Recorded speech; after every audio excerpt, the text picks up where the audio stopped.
Chicken marinate. এই চিকেনটা আমি কী করবো এখন বুঝতে পারছি না রান্নাটা। এর মধ্যে নুন, হলুদ, লঙ্কার গুঁড়ো দেখতেই পাচ্ছ, ধনে গুঁড়ো, জিরে গুঁড়ো দিয়েছি, পেঁয়াজ রসুন বাটাটা দিচ্ছি। একটু পেঁয়াজটা আধো আধো বাটা হয় না, মানে পুরো মানে পেস্ট করে দিলাম না। ওকে,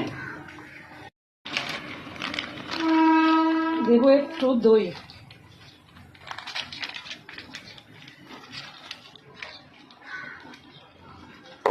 বন্ধুরা কিন্তু এটা দারুণ হয়ে গেছে।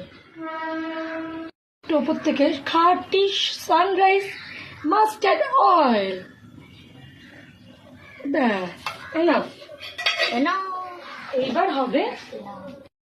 এইবার হবে ম্যারিনেট। এই যে করছি ম্যারিনেট করে বক্সটা ঢাকা দিয়ে, ম্যারিনেট করে বক্স ঢাকা দিয়ে ভালো লাগলে কমেন্ট করবেন, শেয়ার করবেন আর লাইক